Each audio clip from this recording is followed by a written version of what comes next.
Gente, vamos começar aí. Primeiramente, é um prazer voltar a ter esse contato, né, de novo com vocês. Então, fico muito feliz de estar aqui mais uma vez, passando, tentando aí ajudá-los, né, nessa trilha que vocês estão começando, né, com relação a esse concurso. E só lembrando um detalhe, né, eu procurei questões, tá? Então trouxe 60 questões, não sei se vai dar para a gente fazer todas, tá? Mas no final tem o gabarito, certo? E me chamaram também para dar uma aula para vocês, um aulão, né? Parece que vai ser. Aí nesse aulão a gente também discute alguma coisa que eu não sei ainda. Me falaram, porque assim, chegada dá para dar. Aí eu, tudo bem. Eu sei que vai ser à noite, 3 horas, com todos os assuntos, para a parte dos peritos. Não sei se vai ser dia 1º, não sei, aí vocês verem depois. Outra questão que eu quero lembrar para vocês é o seguinte. Não sei se vocês observaram, uma das falhas que eu particularmente acho nesse concurso é porque ele não traz assim uma referência biográfica para a gente seguir. O que é que eu quero dizer com isso? Porque às vezes pode, de repente, surgir dúvidas, alguma questão que a gente chega e marca de um jeito, aí em outro banca examinadora pega e pode avaliar diferente. Inclusive até já ocorreu isso conosco aqui. Eu fiz até essa ressalva para não sei se fiz para todos, mas pedi para botar na internet isso aí, esse tipo de coisa. Certo? Só lembrando a vocês esse detalhe, tá? Então fique atento a isso também, que infelizmente vocês ainda têm que brigar com relação a isso, né? De estudar, mas vamos lá. Na questão número 1, eu pergunto, eu sei que tem, além do público de peritos, né, tem também o pessoal que está fazendo para a gente. Então o que é que eu fiz? Como me falaram isso, eu acho que são as 15 primeiras questões, não sei bem precisar o número, está mais relacionado com para todos, que é de odontologia legal, mais ligado à odontologia legal, tá? Porque eu fiz isso, porque depois desse número de questões, aí vocês, né, ficariam, vamos dizer assim, livres para ganhar o tempo de vocês estudando outras coisas, né? Tá joia? Aí eu tentei fazer, tá mais ou menos dessa forma aqui, certo? Então vamos lá. O documento é escrito produzido como resposta a uma consulta formulada à sociedade científica com o intuito de interpretar e esclarecer dúvidas levantadas em relação a um fato odontolegal. Isso aí está bem característico do que a gente estudou, chamado parecer. Mas em nenhuma das assertivas aqui fala de parecer. Então vamos lá. Na primeira diz que é solicitado exclusivamente por autoridade judicial. B, expressa sua opinião pessoal de um profissional, né, com competência técnica acerca da matéria. C, deve ser juntado aos autos de um processo judicial. D, demanda compromisso legal do emitente. E E, esclarece questões de interesse público. Como a gente acabou de falar há pouco, isso aqui está se falando em parecer. E o que é que a gente conversou sobre parecer? Que é uma opinião de alguém, um especialista, né, um profissional competente num determinado assunto. Então, devido a essa, só em vocês pegarem o conceito, vocês matariam a questão, certo? No caso aqui seria letra B de bola. Está bem dentro dos conceitos. É o que eu disse a vocês há pouco, né? Ele conceituou de duas maneiras o que era parecer, mas não pediu a vocês o nome parecer. Né? Então se liguem nessas, como eles podem cobrar aí de vocês. Tá? Então vamos lá. Oi, pois não. Oi? Não, mas se eu botasse ficar mais fácil. O gabarito eu vou dar a vocês depois. Eu queria primeiro que vocês estudassem aí, né? Matar um pouquinho a cabeça aí. Aí depois a gente dá o gabarito. O gabarito está aqui comigo. Tá joia? Aí vão já marcando nessas aí, tá? Então vamos lá. A2. Em consonância com a resolução do FCO, que vocês lembram, né? Conselho Federal de Odontologia, tá? Aí está falando dessa resolução 63 de 2005, a atividade privativa do cirurgião dentista, entre outras. Então ele dá algumas assertivas aí, que fala ser responsável pelo treinamento de auxiliares e servidores do laboratório de prótese odontológica. B. Proceder à perícia odontolegal em fórum civil, criminal, trabalhista e em sede administrativa. C. Realizar isolamento do campo operatório. D. Executar limpezas, asepsias, desinfecção e esterilização do instrumental, dos equipamentos odontológicos e do ambiente de trabalho. E registrar dados e participar de análise das informações relacionadas ao controle administrativo em saúde bucal. Dessas aqui, dentro do que a gente... Lógico que tem coisa aqui que vai ter o dentista que faz, lógico, no seu consultório. Mas olhe o que é que a questão está falando. Está falando sobre a resolução. E pela resolução, certo? O que o dentista faz? Ele vai fazer perícias, né? No caso, o odontologista, né? Ó, perícias odontolegal em fórum civil, criminal, trabalhista e em sede administrativa. Tá? Então, no caso 2, letra B de bola, né? Vamos para 3. A 3, aqui está emendado, mas esse nome em latim ele é separado, né? Visum et repertum. Tá? Tem certo? Por favor, não espero que caia na prova de vocês, né? Então não se esqueça jamais desse nomezinho, né? Tá? Porque o nome seria assim, né? Separado, tá? E qual seria a alternativa? O que é que a gente falou? O nosso laudo, né? O relatório é composto de 7 partes. E aquela parte que a gente vê e repete, né?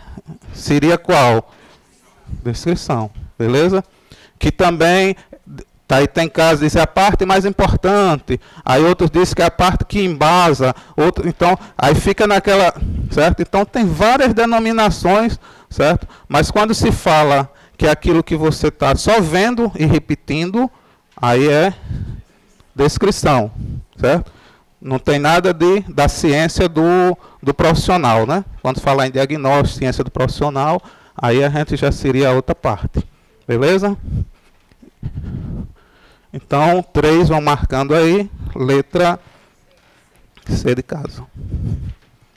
E a 4, fala que assinale a opção correta no que se refere às arcadas dentárias, tá? Como instrumento na identificação humana em caso de desastres em massa. Aí ele dá a letra A, em razão de sua especificidade técnica, a identificação dentária humana só pode ser realizada por odontologistas. Tá? Como são alternativas muito longas, vamos começar nesse aqui, já vamos falar sobre cada uma. Não é só sobre o odontologista que faz, porque em casos onde não tem o profissional, o dentista, quando ele sai de uma faculdade, ele sai habilitado a desenvolver qualquer especialidade.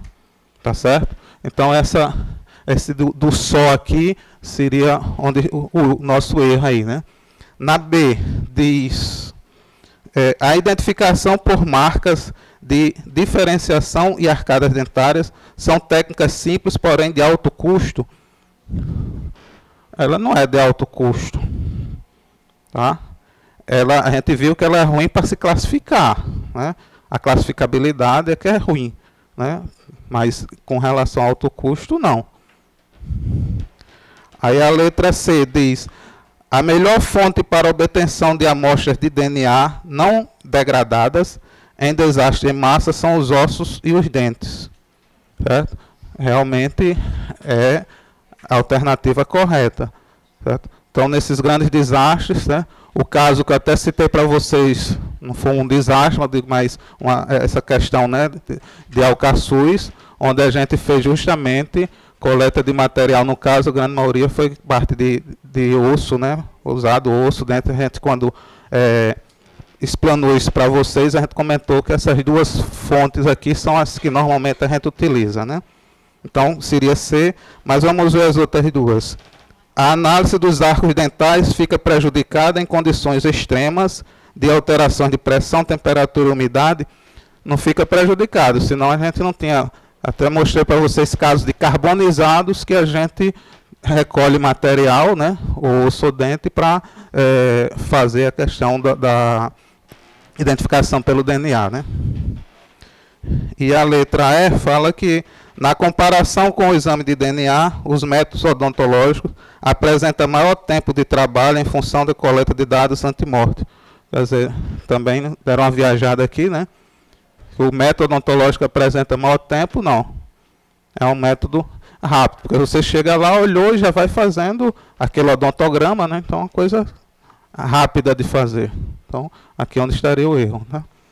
Então, 4C de casa, né?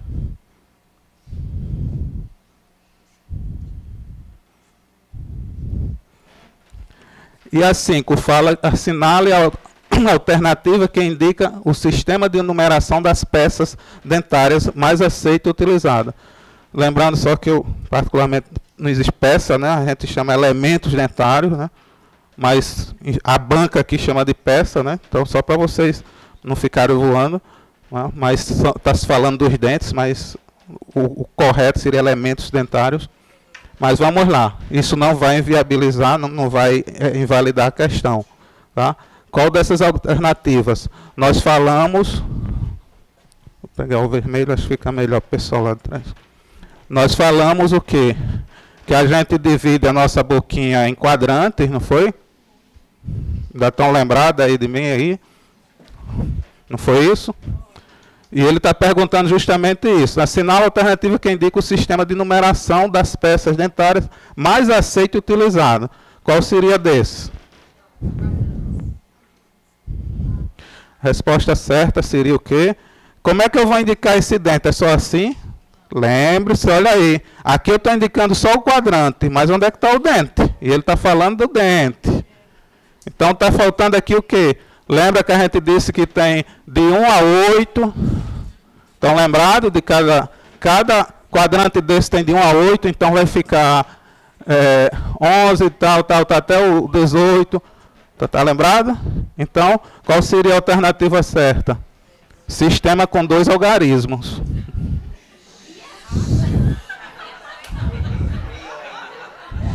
Porque como é que, se eu disser a você, me diga como é que você representa o terceiro molar superior direito? Você não vai me dizer o número, não? E esse número tem quantos algarismos? Então, olha aí. Viu aí a questão muito bem feita. Quer dizer, eu achei bem feita a questão. Né? Porque quase que de cara a gente jogava no quadrante, né? Mas se liga, ó. Porque só com quadrante você não iria identificar o elemento dentário. Vocês aprenderam isso, porque vocês aprenderam os números. Tá? Muito bacana a questão aí. Agora já está ok. Então, letra C.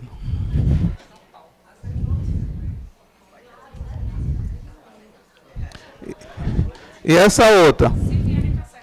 Pronto, agora está. Graças a Deus. Analisa o fragmento a seguir.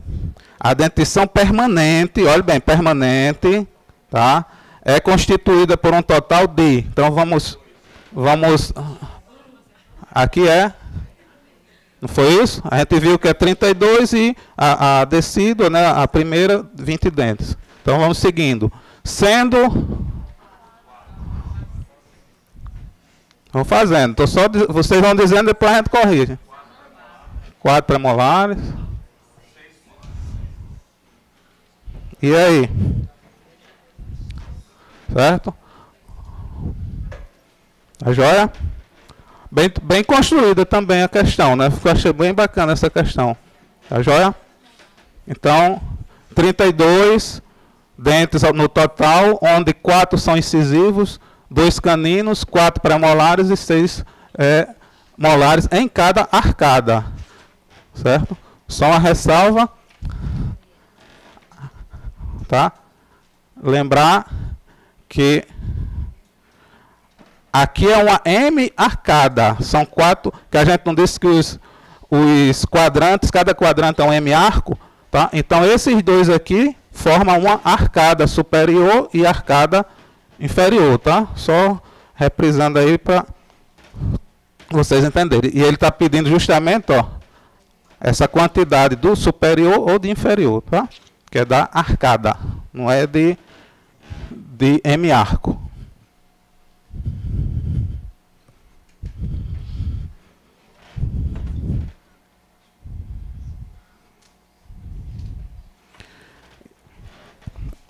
A 7. Assinala a opção correta com relação ao exame odontológico pós-morte realizado no local do desastre em massa. Aí ele dá a primeira assertiva, que a identificação, coleta e preservação da evidência dental. Na B, identificação humana de corpos desconhecidos. C, controle de qualidade com revisão de todas as radiografias pós-mortem. D, dissecção facial para a obtenção de acesso à arcada. E E, exame clínico para a realização de documentação dos achados dentais. Tá? O que ele está perguntando é que a gente, no caso dos grandes desastres, né, o exame que o dentista, né, o odontologista vai fazer, vai servir para quê? A identificação, ele vai fazer coleta e preservação daquelas estruturas, certo? Aí você diz, mas ele não faz exame? Sim, mas nesse momento aqui ele não vai confeccionar documento e nada, ele vai fazer isso aqui. Tá certo? A gente comentou isso, eu creio que em aula, quando a gente falou na parte de identificação com os dentes. Então, no caso 7 vai ser a letra A, né? E o 8, vocês estão, graças a Deus, bem treinados, né, em relação aí a essa questão dos dentes, né?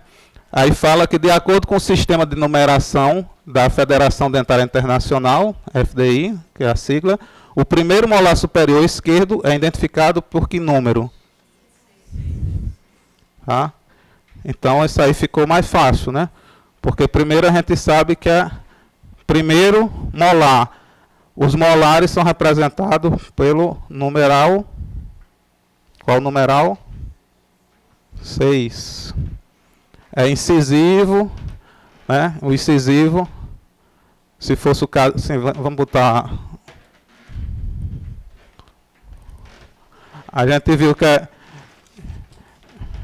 incisivo central, aí depois vem incisivo lateral, aí depois vem canino, ou seja, aqui seria o 1, aqui seria o 2, aqui seria o 3. Não é isso? Aí o 4 seria os pré-molares, né? O primeiro pré-molar, aí o segundo pré-molar, então aqui seria 4 e 5. Aí depois vem os 3 molares, ou seja, primeiro molar, segundo molar e terceiro molar, não foi isso que a gente aprendeu? Então, aqui seria 6, 7 e 8. Aí ele está perguntando sobre o primeiro molar. Então, o primeiro molar, certo? É o número 6. Tá? Aí agora a gente vai ver qual é o M-arco que ele está falando. Está falando que é o quê? Superior esquerdo. Superior esquerdo recebe um 2, não foi isso que a gente viu? Então, 2 com 6, 26. Certo?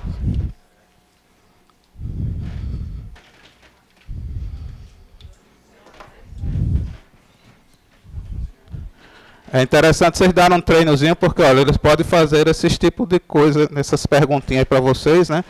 Em relação aos dentes, para a gente não se atrapalhar, tá? Ó. 1, 2, 3, 4. Você é observadora, certo? Você que é observadora, você é a profissional, dentista. E eu sou o seu paciente. Beleza?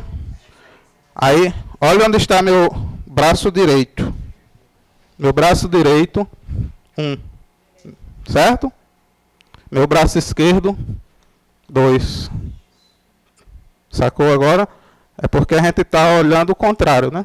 No caso, você, e é dessa forma que a gente vê. É o observador, você, a observadora, que vai escrever dessa forma. Tá joia? Eu sou o paciente. No caso, se eu estivesse no seu consultório, eu sou o seu paciente. Então você iria anotar, ó, direito, esquerdo. Tá joia? É assim, radiografias, tudo. Isso na área médica, né, assim, de modo geral, é interpretado dessa forma. Tá? Deu certo aí? É, minha amiga? Beleza?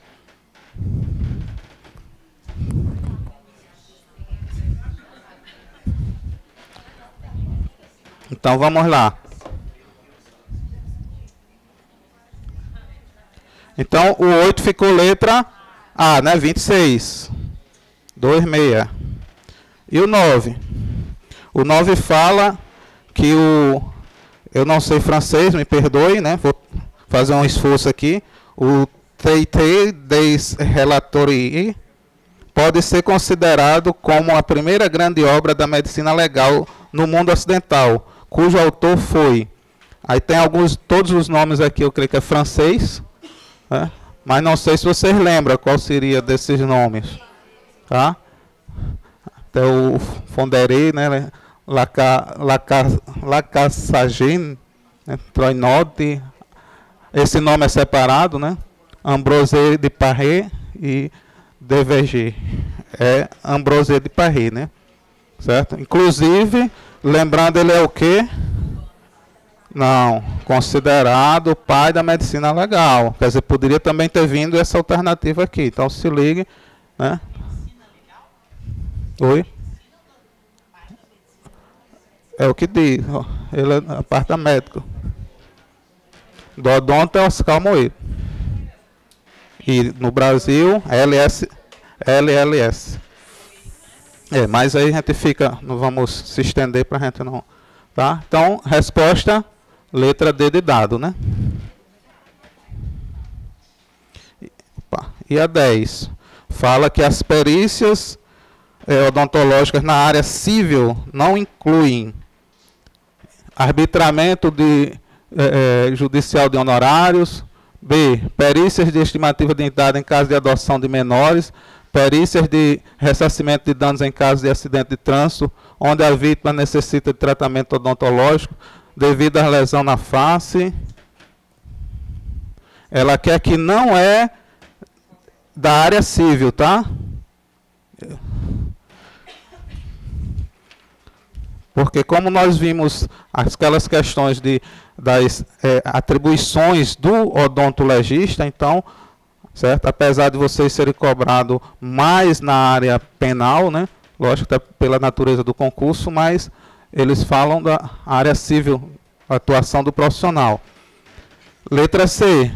Perícias antropológicas de traumatologia e de determinação de idade nos casos de delinquentes sem idade comprovada. Letra D. Perícias de avaliação de equipamentos e responsabilidade profissional. E letra E. Perícias para avaliação de erro profissional. Então, oi? Justamente, veja bem. Todas as outras alternativas, menos a C, são tudo é desenvolvido pelo profissional, pelas perícias odontolegais, beleza? Só que essa C é a única que não seria na área civil, sim na área criminal ou penal, como queiram, tá? Que é o nosso dia a dia lá no instituto, no caso, casos de delinquentes, né? Então, certo? Seria a letra C de casa, tá joia? Mas memorizem também que todas as outras são da área civil, né? Que de repente eles podem fazer um arranjo nas questões aí. Vocês, quando estiverem estudando, é bom que já visualiza aí a atuação do dentista na área civil. E a 11 fala que na identificação médico-legal de remanescentes humanos esqueletizados, aí alternativa A.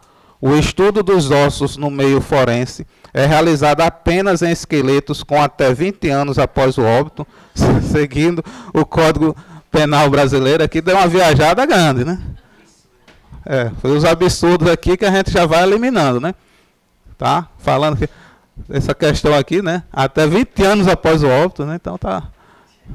Aí estaria errado, né? A gente está procurando uma alternativa certa aí.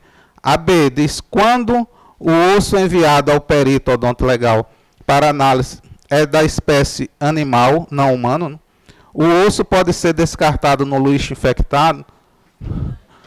Não, certo? Não vai chegar e jogar, certo? Como se fosse, não, joga ali na latrina para os cachorros comerem, essas coisas, não é assim, né? Tá? Então, aqui onde está o erro, certo? Aí a letra C. Após grandes incêndios, os dentes geralmente são preservados, pois costumam resistir à ação de altas temperaturas.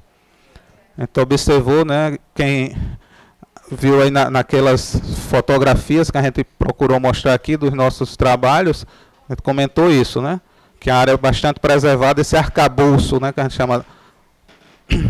Então a resposta certa é a letra C, mas vamos analisar as outras duas. A D fala que a documentação antemorte a ser utilizada pelo perito odontolegal para a identificação de um cadáver é formulada pelo próprio perito. Acho que não, né? Ele vai receber, né, da família, né, do tratamento que foi feito lá fora, para poder comparar com o pós-morte. Ele fez o pós-morte, né? Aqui está falando antemorte. Qual é a dele dado, né? Ó, certo? Está falando antes da morte. Então, o perito faz após a morte, né? Se fosse o caso aí, né? Então, aqui é onde está o erro, né? E a letra E fala que a queiloscopia é um processo pelo qual se pode obter a identificação humana inspecionando as pregas palatinas transversas encontradas na abóbora da boca. Onde é que está o erro aqui? Queilo é de lábio, tá? Aqui se lia palatoscopia ou rugoscopia palatina, tá? A técnica seria essa. Mas queilo, a terminação queilo é de lábio. O restante estaria todo, né? O restante está todo bacaninha, né? Aqui não estaria. Então vamos lá, 11C de casa. E a 12? A 12 fala que na primeira dentição o primeiro dígito vai de 5 a 8. Ele está dando bem explicado aí para vocês não errarem a questão, né? Ele fala que o primeiro dígito vai de 5 a 8, representando os quadrantes. Seguindo-se o seguinte, no sentido horário, né? O segundo dígito vai de 1 a 5, representando as peças correspondentes desde o incisivo central até o molar. Com base nessas informações, quais os dentes que correspondem ao 84 e o 65? Então vamos voltar para o nosso. Lembre-se que aquele 1, 2, 3, 4 seria da segunda dentição, o adulto. A gente aqui está trabalhando, ó, na primeira dentição. Então vai ser 5, 6, 7, 8. Certo? Então, vamos primeiro nos focar aqui. O que é que ele quer? Quais os dentes que correspondem ao 84, que é o primeiro dente? 84 vai estar em qual quadrante? Inferior direito. Certo? Então, esse aqui, a gente já sabe que vai ser o inferior direito. Beleza? Vamos só se focar nesse. Depois a gente procura o número do dente. Para a gente aprender bem direitinho. E o 65, então 6, que representa o quê? Superior esquerdo. Certo? Só com base nessa informação, vocês já matariam a questão, eu creio. Né? Porque você está procurando um dente inferior direito e um superior esquerdo. E nessa sequência. Então, aí aqui o que é que a gente está querendo? Como é a sequência dos dentes aqui? Então vai ser incisivo central, incisivo lateral, canino. Aí não tem premolares, lembra que a gente falou? Aí já vai ser o primeiro molar. Então aqui vai ser o primeiro molar e depois o segundo molar. Foi isso que a gente aprendeu. Então aqui seria 1, 2, 3, 4, 5. Então nós estamos aprendendo o que? Isso aqui, ó. Estamos pegando isso aqui. Naquele odontograma que eu passei para vocês, tem isso aqui. Certo? Nós treinamos, né, várias questões do adulto, mas é a mesma coisa para a primeira dentição, né? A gente treinou muito da segunda. Então, mesma coisa. Olha agora. Qual seria o dente? Primeiro molar. Então, a gente está procurando um primeiro molar inferior direito. Certo? Então, primeiro molar inferior direito tem aqui e tem onde mais? E tem aqui. Não é isso? Então, a gente fica com a C e a D de dúvida. Só que aqui a gente já mataria por quê? Porque o outro é um 5. Seria o que o 5? Segundo molar. E aqui ele está falando primeiro e primeiro. Se fosse primeiro e primeiro, teria que ser 84 e 64. Então você já tem que se ligar nisso, né? Ó, aqui está um 4 e aqui está um 5. Então não pode ser o mesmo tipo de dente. Então se ligue nesses números, né? Certo? Então aqui sendo o primeiro molar, aqui vai ser o segundo molar. Então, primeiro molar inferior direito, segundo molar superior esquerdo. Então, letra E.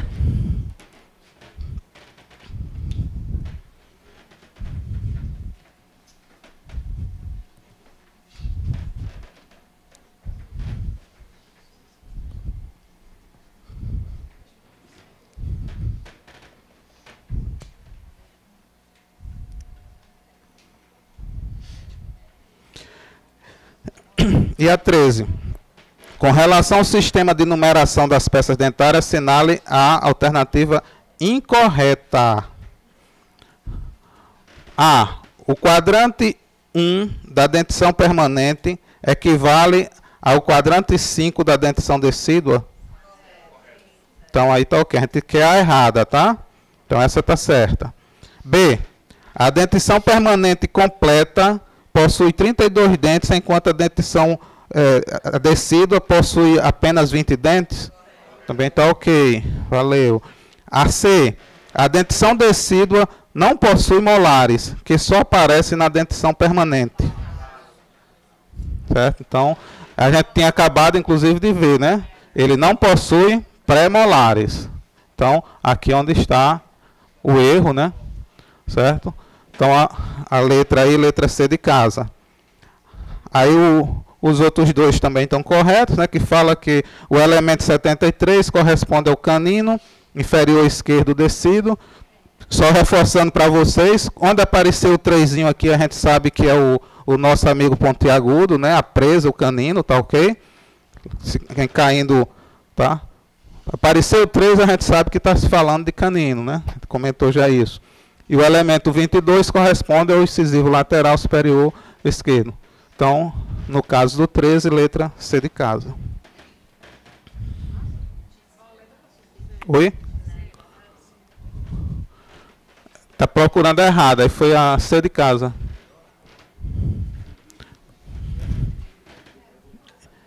Opa. E a 14 fala... Com relação aos documentos odontolegais, assinale a opção correta. Os laudos criminais realizados nos IMLs precisam ser assinados por 2 peritos oficiais? A gente viu que a lei agora é só um. B. Para ser válido, o atestado odontológico precisa incluir a classificação internacional de doença? A gente também viu que não, porque não precisa do CID. Porque senão você estaria muitas vezes até denunciando o que, é que a pessoa tem. E isso está o pessoal expondo, né, o paciente para outras pessoas que vão ver o laudo. Então não tem a necessidade, a não ser que a pessoa queira. Né? Mas aqui está perguntando de uma forma geral, não. Aí a letra C. O laudo é um documento eminentemente objetivo e impessoal. Tá? Então, aí onde está a questão está errada, né? Que é assinar a opção correta. Certo? O laudo é um documento eminentemente objetivo e impessoal. Ele não é, como a colega falou, ele não é pessoal. Ele é impessoal. Porque já pensou se o amigo aqui chegasse lá, eu tenho a rixa dele, né? Aí opa, vou lascar esse cabo agora. Aí, ou seja, estaria sendo pessoal, porque eu iria, tá, descarregar no meu laudo aquilo ali. Então, é uma coisa impessoal. Tem que usar a minha ciência, o pouco que eu sei, aquele conhecimento, para fazer o quê? Ver se realmente tem vestígios e botar aquilo que eu estou vendo. Viso, entre reperto e depois, né, caracterizar se aquilo tem um nexo de causalidade ou não com o acontecido. Eu não tenho que ficar... esse é feio, esse é bonito, esse é... Tá? Valorando o que eu acho, que eu deixo de achar nesse sentido, tá? Então, oi.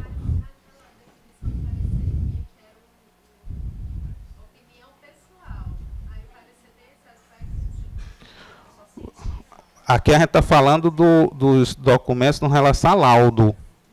O parecer é outra coisa. O parecer normalmente é feito, tipo assim, eu faço um laudo, aí chega na justiça esse laudo. Certo? Aí eles têm alguma dúvida lá sobre o laudo, vamos dizer que tenha, vamos ter um exemplo, 20 páginas.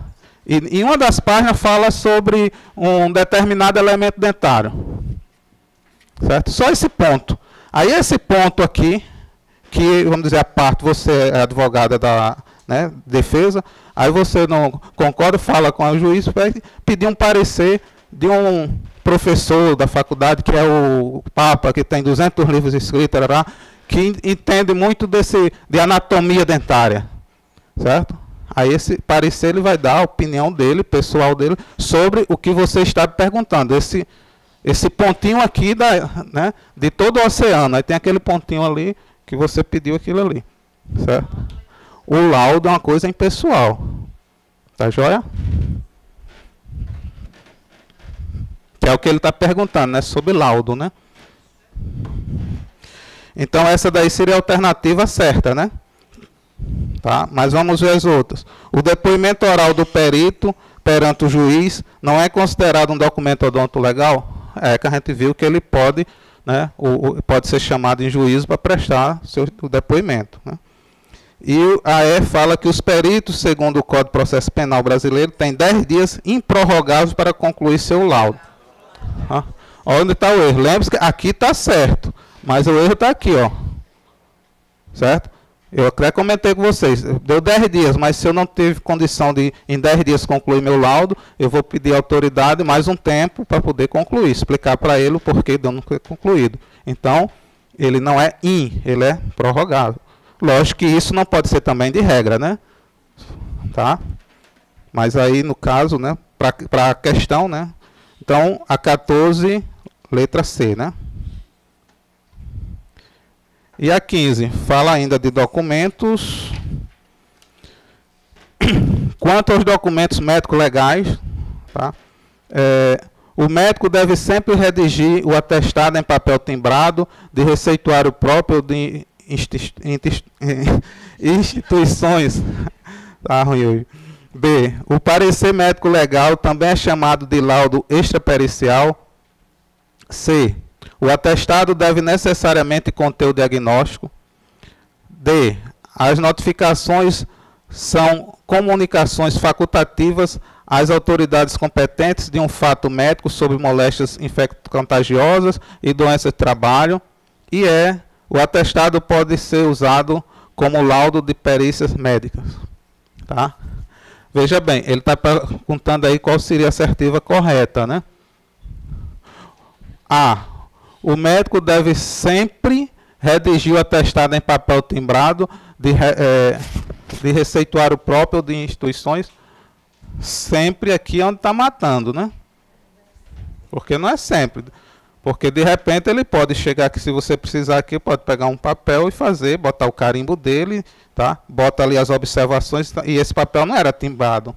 Papel timbrado é aquele que vem impresso, todo bonitinho já, né? Certo? Ou, não, só posso fazer se for lá do ITEP. Não, se eu tiver um papel certo? Um outro tipo de papel, um papel ofício, eu posso pegar e redigir ali. Ele não era timbrado. Tá? Então aqui esse sempre aqui é onde matou, né? Aí o B, o parecer médico legal também é chamado de... Estão lembrados desse detalhe? Eu chamei a atenção a vocês para esse detalhezinho. Tá? Parecer não é laudo, mas eu da aula eu lembrei isso para vocês. Foquei bem esse detalhe. Que tinha autores que falavam que o parecer também é chamado de laudo extrapericial. Por quê? Ó, porque está fora da perícia. A gente comentou isso na aula. Isso aqui não foi na aula de vocês, tá? Porque essa parte aqui já é de documentos, certo? A partir de agora já é documentos, aí a gente já vai entrando no assunto que não vai entrar muito para vocês, quem estiver como a gente, tá? É. Oi? Não, aqui é o parecer, de modo geral, ele pode ser também chamado de laudo extrapericial. Isso didaticamente. No material de vocês eu botei esse detalhe. Certo? Então essa daqui seria a alternativa correta, né? Que é o que ele quer. Tá? Então essa aqui é que está certa. Mas a C diz, o atestado deve necessariamente conter diagnóstico. Nós acabamos de ver que não, quando falamos em outra alternativa aí. Tá? Para não expor o paciente. A D fala que as notificações são comunicações facultativas. Tudo está certo. A única coisa que está errada nessa questão é isso aqui, ó. Porque essa é compulsória, ela não é facultativa. Aqui foi o erro da questão. Mas o restante estava correta. Tá joia? Então aqui está o erro. E o outro, o atestado pode ser usado como laudo? Não. Ele pode auxiliar você olhar ali para fazer o laudo, mas como um laudo, você chegar e substituir um laudo, jamais, né? Tá? Então, 15, B de bola, né?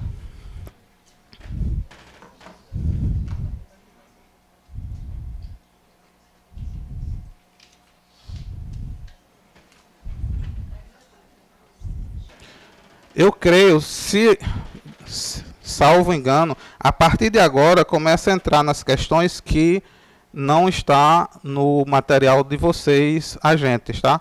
Então, se vocês, lógico, quiserem ficar, será um prazer. Mas eu digo assim, são coisas que vocês não viram, porque não faz parte da grade do edital de vocês. Então, se vocês, né, quiserem permanecer, não tem problema nenhum, continuar, certo? Mas fiquem à vontade, tá? Pode ser que tenha uma ou outra aqui, mas acho meio difícil, certo? Mas de todo jeito, depois a gente passa o gabarito. Mas vamos lá. A 16 fala o quê? Durante o exame, um periciando entrega ao perito o seu boletim de atendimento médico. Aí botou a sigla aí, né? Um BAN. Em que consta o registro de uma lesão que teria sofrido há cerca de 10 meses e que já desaparecera. Considerando esses dados, pode-se afirmar que o corpo de delito é indireto, o exame realizado é indireto, a lesão foi sofrida por uma força indireta, o BAN foi redigido de forma indireta, e tendo a lesão desaparecido, o perito não possui elementos para confirmar que ela existiu. E aí? Deixa eu só tomar uma aguinha aqui enquanto vocês pensam aí.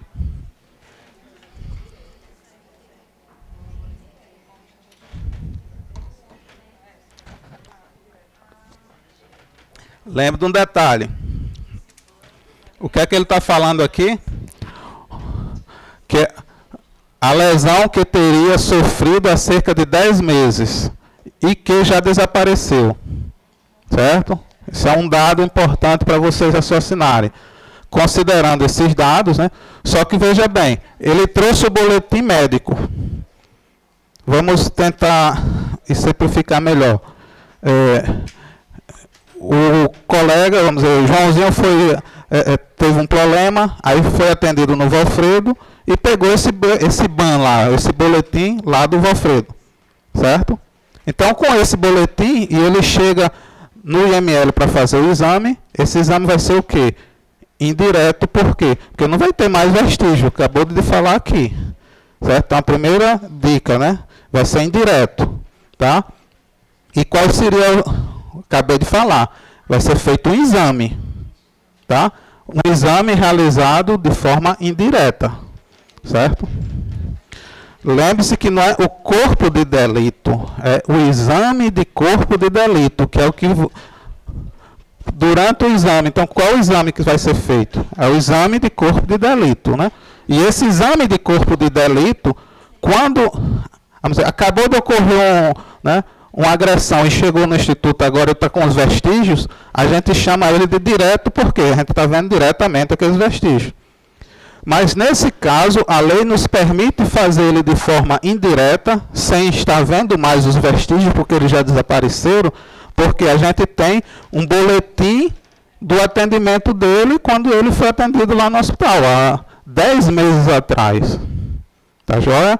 E a gente falou sobre o boletim, acho que foi até a última coisa, quando a gente falou na aula, eu mostrei um modelinho dos nossos, né, que a gente faz lá no instituto, falando como é que a gente pedia, né, o boletim. Não sei se vocês estão lembrados.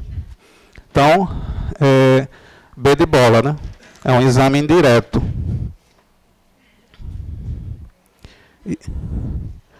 E a 17. No que tange as marcas de mordidas, existem termos e classificações específicos relacionados à mordida e ao indivíduo que as produziu.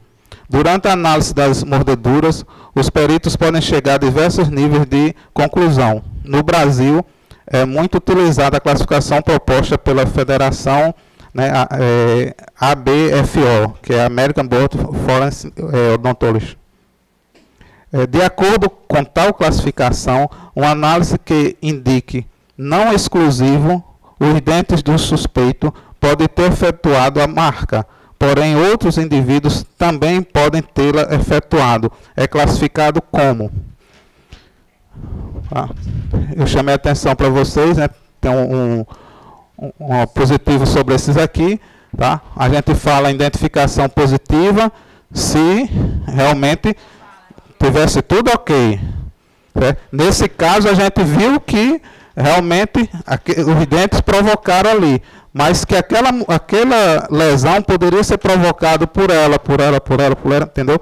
Uma das 4. Então, como eu não posso positivar que foi ela, certo? Aí seria o quê? É possível de identificação, certo? No material de vocês está explicando bem direitinho o que é identificação positiva e identificação possível, né? Oi? Porque quem fez a classificação botou identificação positiva e identificação possível, certo? E aí tem outra que não é. Então, possível identificação, né? Letra C de casa, né? E a 18 fala que no campo de atuação,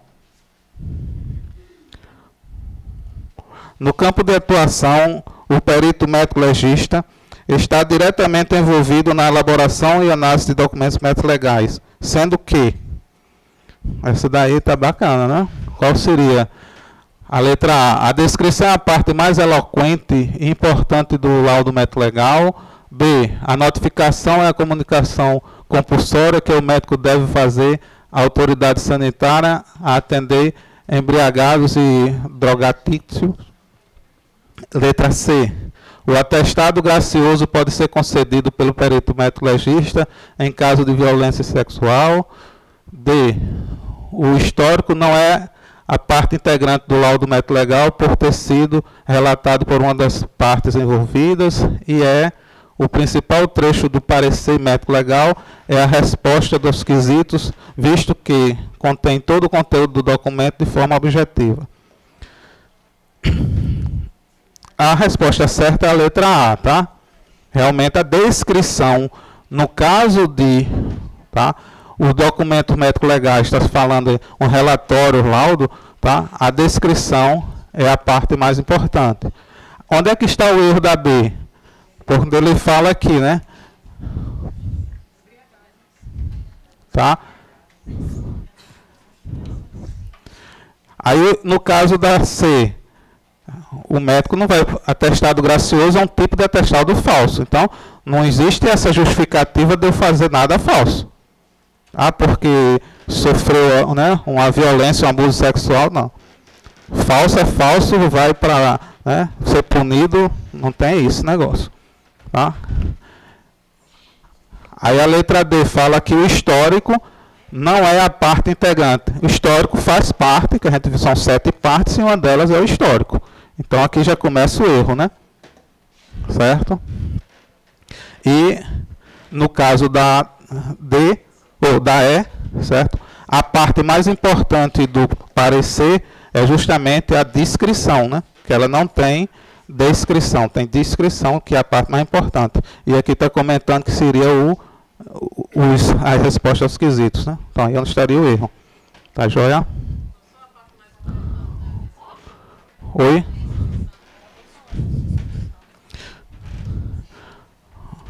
Aqui está falando em parecer. Você está falando em laudo. Mas aqui eu estou falando em parecer. No laudo é diz, tá? No parecer é diz. Eu lembro que eu fiz isso para vocês. Por quê? Viu, minha amiga? No parecer não existe essa parte aqui no parecer. Não existe descrição em parecer. Existe discussão, existem outras questões, mas tá joia? Aí essa aqui é a mais importante no parecer. No laudo é a des. Então, des para laudo e diz para parecer. Vou botar um trocadilho, né? Desparecer, né?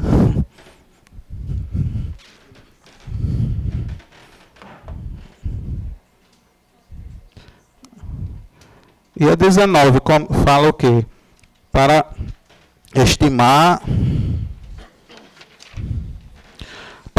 o sexo de uma pessoa cuja ossada foi encontrada em bom estado de conservação, deve-se analisar preferencialmente o quê?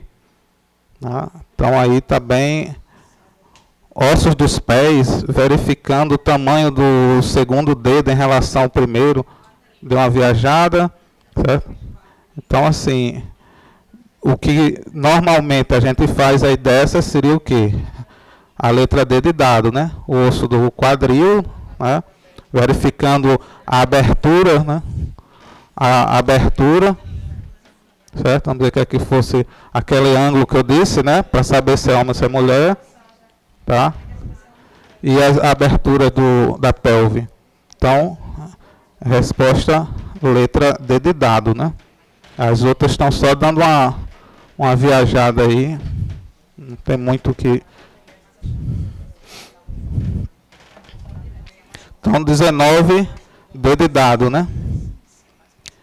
E a 20? A 20 está ótima, né? Considere as características abaixo encontradas nas ossadas. Aí ele bota sexo. Aí para 1 você vai responder sendo masculino e 2 sendo feminino. Fronte mais inclinada. Deixa eu pular de cá. É o quê? Diga aí, meu amigo. Fronte mais inclinada. Sexo masculino ou feminino? Então, 1, né? Vamos preenchendo. Articulação fronto-nasal angulosa. A gente viu que quando tem o ângulo é masculino. Rebordo superciliar cortantes. Tá? Quando é rombo, quando é grosseiro, é masculino. O feminino é mais delicado, mais cortante. Então, delicado, 2. Feminino. Buraco obturador grande e oval. Masculino. O oval. E a pubis quadricular. Mulher. Tá? Então, vamos agora para ver qual é das alternativas aqui. Aí seria o que? Letra C de casa, né?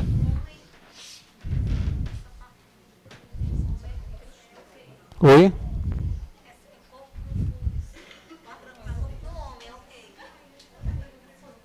Aqui não. Não, aqui deu a mulher. A mulher fica mais quadrada, o homem é mais triangular. Certo? Porque a mulher é mais... É porque são detalhes que só você vendo as peças. Não? O importante é que eu digo, infelizmente, é tentar memorizar as características. Certo? Para vocês responderem a questão. Certo? É tentar jogar nas características, como a gente... Se você depois pegar a figurazinha nos slides que eu passei para vocês, aí você memoriza melhor quando você vê a figura. Porque às vezes a gente fala quando fala oval, mas a gente vai ver, aí não está aquilo oval, né? A gente fica dando uma viajada. É bom, vendo a figura, acho que você vai fixar melhor.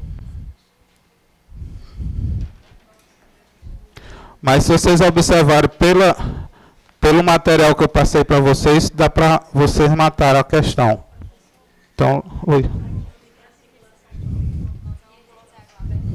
Não, a articulação, a colega de vocês está perguntando a articulação frontonasal. É fronte, que é a testa, né?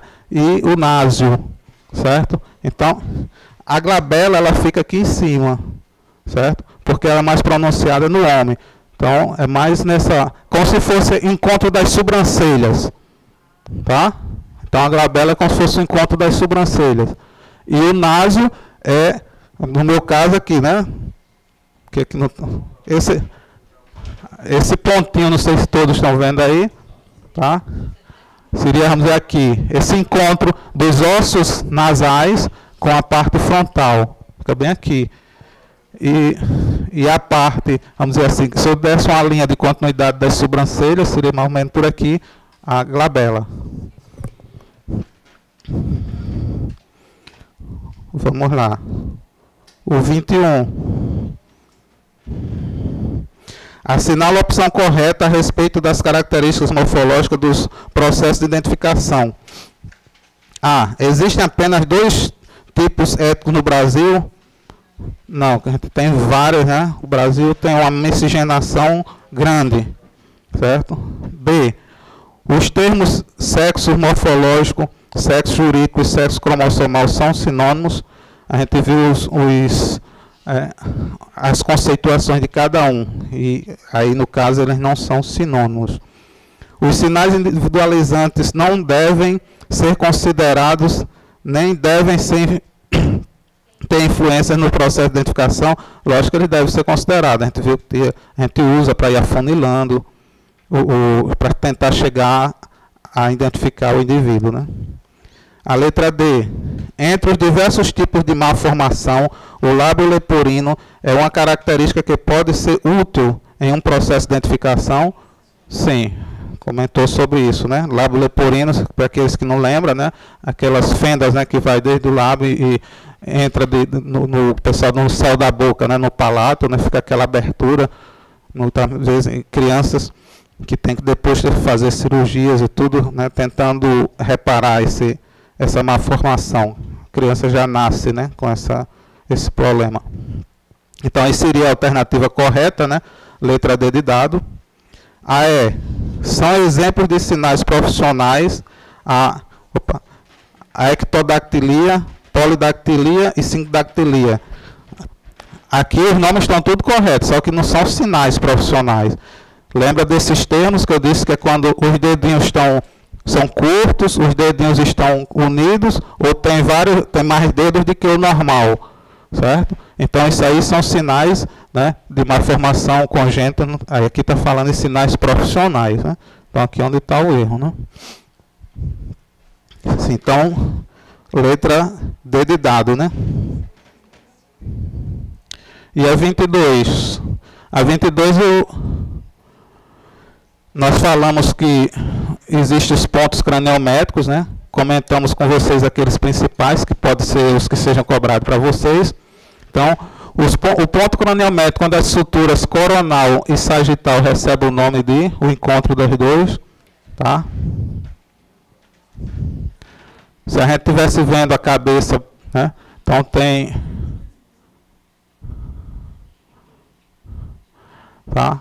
as suturas, se a gente estivesse vendo, né, o crânio de uma pessoa, né, então tem a sutura sagital, a sutura coronal, sutura sagital, sutura, certo, occipital ou lambdoide. Aí esse ponto de encontro aqui, como é o nomezinho dele, que eu disse, fica aqui em cima, tá? Então desses aqui, glabela eu expliquei há pouco para a colega que já não era glabela, né? Você já, tá? O naso lembra de nariz, também estaria fora, né? Então a gente já eliminou 2, tá? O nome é justamente bregma, tá? Lembre que esses pontozinhos, né? Em vocês sendo cobrados, eles são aqueles mais que normalmente aparecem nessas provas, tá? Então, letra E, né? E o 23 fala que um homem de 25 anos de idade, internado na UTI, em coma há 5 meses, por trauma crânioencefálico secundário ao atropelamento, morre por tromboembolia pulmonar decorrente das êxtases sanguíneas pela imobilização prolongada. A natureza da morte e a instituição que deverá emitir a declaração de óbito são respectivamente.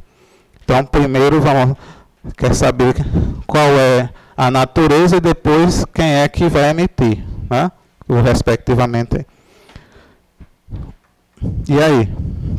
A letra A fala que é violenta e o Instituto, o IML é quem vai fazer a DO.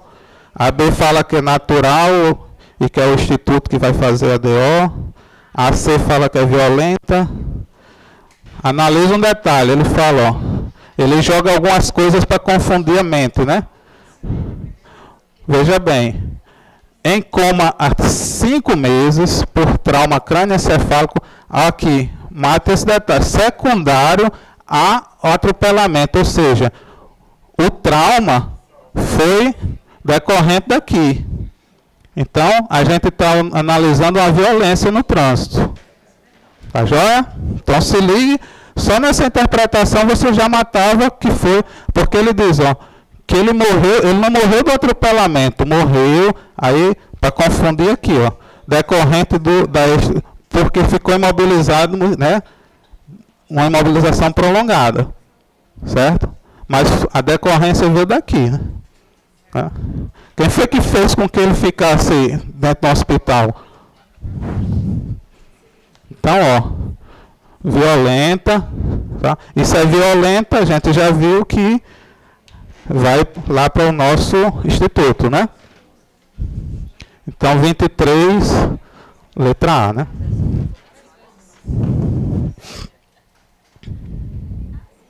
E a 24. Segundo a literatura médico-legal, a cronatognose é utilizada para... E aí, meus queridos biólogos, que trouxe uma questão para vocês aí. Nesse caso aí, nós conversamos o quê? Crono, a gente vai ver tempo, né? Tanato, morte, né? Então a cronologia da morte, né? E cronologia da morte aqui está mais ou menos definida como que letra? A C, né? Determinar o tempo aproximado da morte da vida. Beleza? Então esse termozinho aqui quer dizer isso aqui, né? Joia? Então 24, C de casa, né? E a 25. Essa daí também está ótimo, né? Que a gente acabou de fazer nosso desenhozinho do crânio, tá? As suturas são encontradas em... né? Aí ficou... Quem prestou atenção quando eu estava explicando há pouco sobre o bregma, né? Já mataria essa outra se fosse o caso, né? Então, a sutura está relacionada... Nesses ossos aqui está relacionado com o crânio, que foi o que a gente comentou sobre a questão de análise das suturas para determinar a questão de idade, né? Lembra?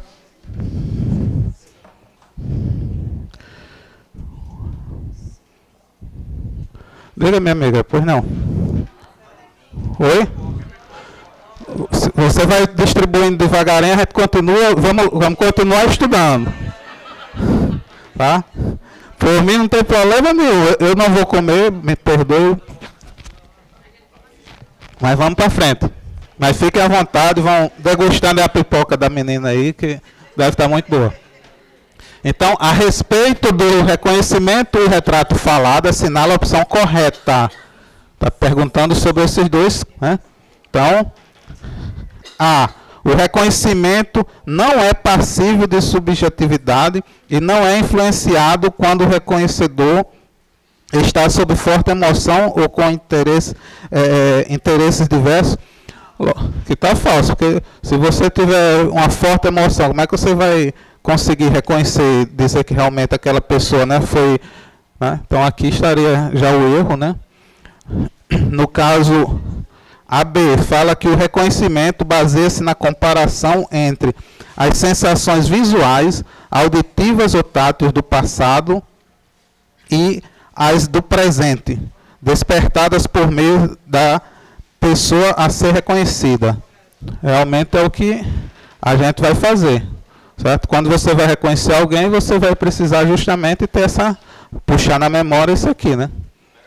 Então, a resposta correta seria a letra B de bola, mas vamos ver as outras três.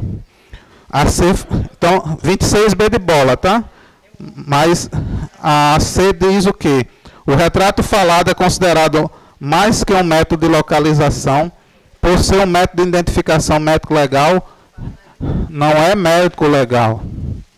A gente já viu que o retrato falado não é médico-legal, ele é da primeira...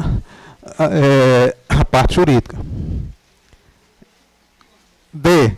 As técnicas informatizadas de retrato falado não têm sido muito utilizadas pela investigação, elas têm realmente sido utilizadas. Inclusive, eu não sei se eu comentei com vocês, se não estou comentando agora, o nosso instituto já até inaugurou o ano passado, né, um setorzinho lá para essa parte do retrato falado. Tá? Oi? Não, eu deixei para você. A letra C o reconhecimento por ser baseado na memória comparativa é um método seguro de identificação. A gente viu que reconhecimento não é método de identificação, ela ajuda, né? Então, 26, B de bola, né? Opa, e o 27? Assinala a alternativa que completa o fragmento a seguir. Albodactilograma, um método auxiliar na identificação das pessoas, consiste em... Então, nós citamos isso aqui. E qual seria dessas alternativas que está o conceito de albodactilograma? Examinar a imagem negativa das impressões digitais. B. Examinar a disposição dos pontos brancos que aparece ao longo das linhas de uma impressão digital com auxílio de uma lupa. C.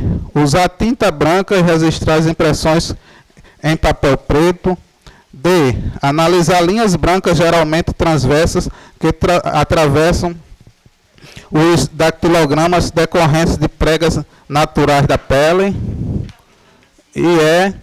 Considerar branca a impressão quando o dedo ou a sua falange distal não existir. Isso aí já... Essa aqui já está um absurdo, né? Que a gente representa quando não tem um dedo de outra forma, né? Assim, né? E qual seria a alternativa correta? Aí, no caso, seria a letra D de dado, né? D de dado. Analisar as linhas brancas, geralmente transversas, que atravessam os dactilogramas, tá, decorrentes de pregas naturais da pele. Então, letra D de dado. Certo? O resto, se vocês observarem direitinho, tem vários absurdos, né? E falando usar tinta branca, né? Pontos brancos, quer dizer, está bem fora do que a gente estudou. Então, 27, D de dado. E a 28? A 28 fala que uma menor comparece ao exame de conjunção carnal e, devido à idade e a seu estado psicológico, debate-se se recusa a ser examinada. O responsável pelo menor traz consigo uma peça íntima da ofendida, cujo suja com uma mancha, que é encaminhada para exame. O resultado da análise realizada na reação de Uller-Rude foi positivo. Posso dizer que a origem do material é o quê? Esperma, urina, saliva, sangue humano ou sangue? Nós vimos vários métodos e a gente comentou que existem alguns métodos que identificam sangue e alguns métodos que identificam sangue humano. Este aqui identifica sangue humano. Nós frisamos, se eu não me engano, eu botei 2 de sangue e 2 que assim mais para sangue de modo geral e 2 para sangue humano. Esse aqui é o mais utilizado, tá, para sangue humano.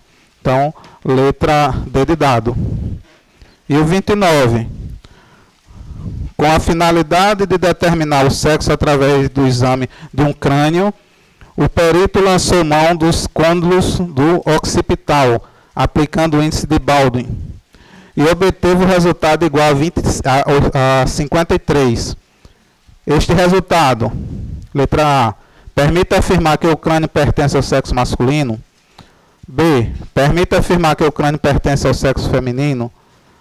C, não fornece elementos de valia, uma vez que os resultados do intervalo compreendem entre 50 e 55, constitui faixa duvidosa. D, sugere que o crânio pertence ao sexo masculino. E E, sugere que o crânio pertence ao sexo feminino. E aí?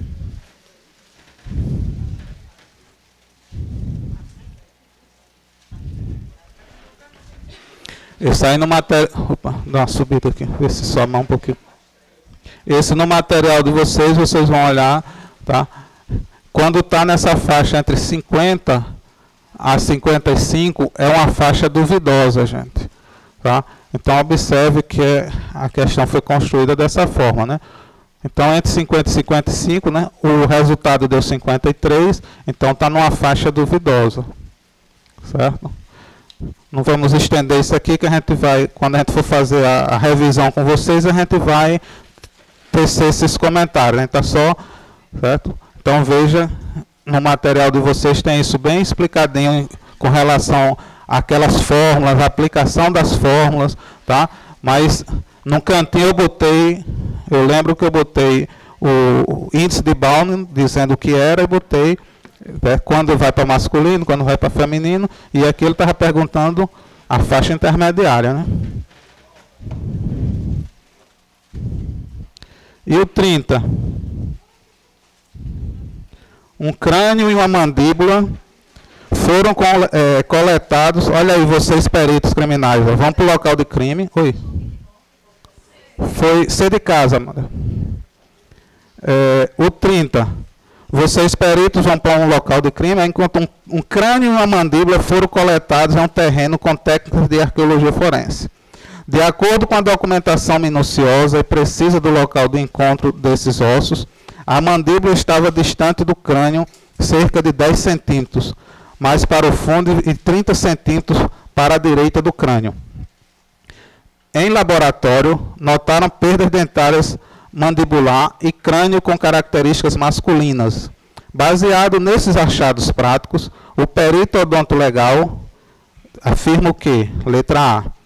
Pode afirmar que a mandíbula não pertence ao crânio devido à distância em que ambos foram encontrados.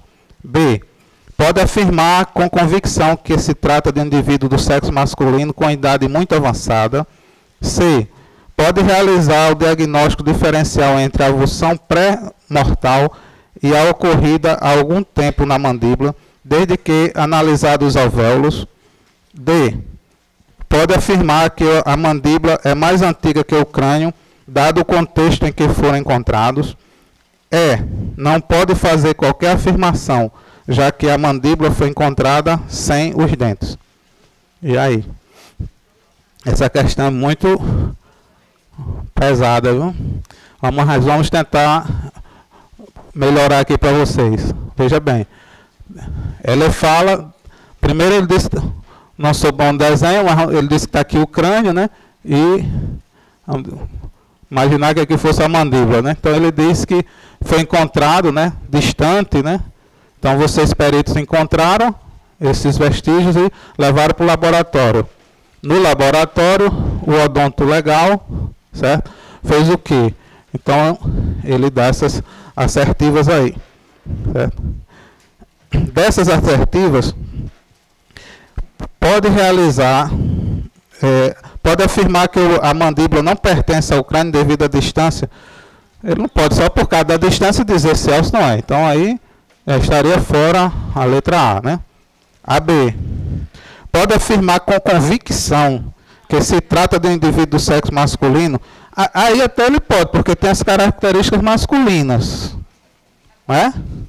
Até aí está ok. Mas ele diz com idade avançada, aí já matou, porque aí ele não pode afirmar. Aqui ele está dizendo, ó, o crânio com características masculinas. Tá? Então, se fosse só característica masculina, estaria ok. Mas ele fala aqui da idade do indivíduo. Não tem como, só por isso aqui, estimar a idade, não. Então, aqui é onde matou o erro da alternativa, né? Aí a letra C. Pode realizar o diagnóstico diferencial entre a avulsão pré-mortal e a ocorrida há algum tempo na mandíbula, desde que é analisado os alvéolos. Não sei se eu falei para vocês, mas essas lojinhas, os buracos onde ficam os dentes, né, dentro, se chama alvéolos, tá? E esses alvéolos, tá? Quando a gente chega no instituto, chega, vamos dizer, a mandíbula, e de repente esses alvéolos estão abertos, tá? Significa o quê? Que esse dente aqui, vamos dizer que fosse uma ossada, como está falando uma ossada, significa que esse dente provavelmente pode ter caído ali naquele local. Por quê? Porque se esse indivíduo tivesse extraído esse dente, vamos dizer, há 2, 3 anos atrás, provavelmente isso aqui já estaria sido depositado o osso aqui, ele estaria fechadinho. Não teria essa loja, tá? O alvéolo, tá joia? Então, se você... Aí, é isso que a gente observa. Se está fechadinho, significa que ele perdeu esse dente em vida, antes da morte. Se tem a loja, se tem o alvéolo aberto, significa que ele perdeu o dente pós-morte. Ou até durante, que eu já peguei um caso que o cara extraiu os dentes do outro antes de matar. Então, certo? Mas não foi antes da morte, né? Tem como normalmente a gente faz essa mensuração dessa forma, tá? E é isso que a alternativa C está dizendo, ó. Pode realizar o diagnóstico diferencial entre a avulsão é a remoção, né? Pré-mortal, ou seja, antes da morte, e a ocorrida há algum tempo da mandíbula, o que a gente acabou de falar aqui. Então, a alternativa correta seria a letra C de casa.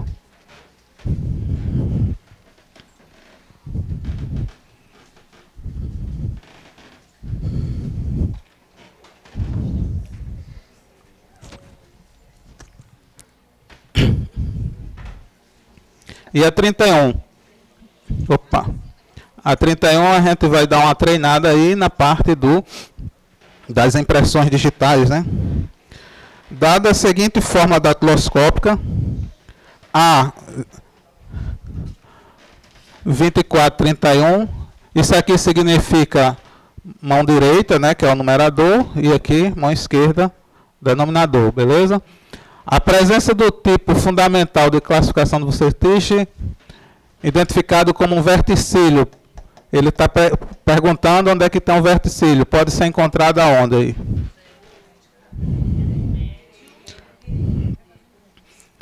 Então seria letra C de casa, né? Dedo médio direito, tá? Dedo médio, tá? Direito.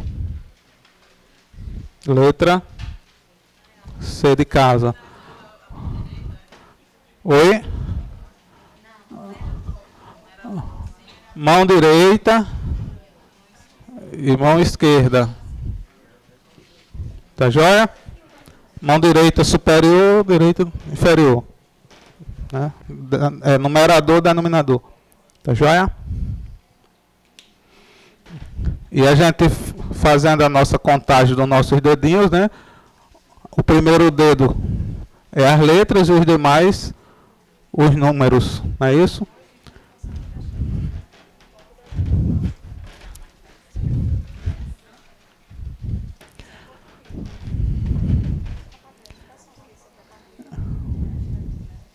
E a 32.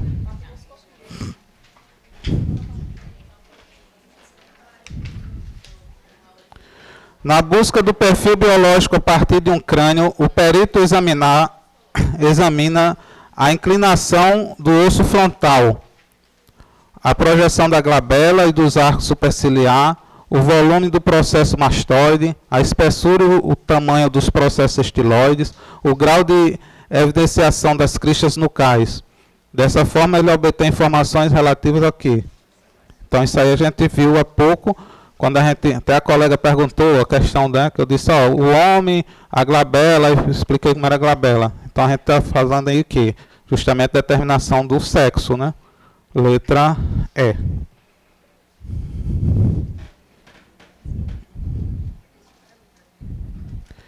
E a 33, ao examinar a marca de mordida, o perito chega ao seguinte resultado. A gente fez algo parecido já, né? É, a mesma. Só muda aqui que tiraram o nome em inglês lá do American Board, né? Mas a alternativa é igual. A 34, então seria a letra C também, né? 33C, mas a gente já falou sobre ela.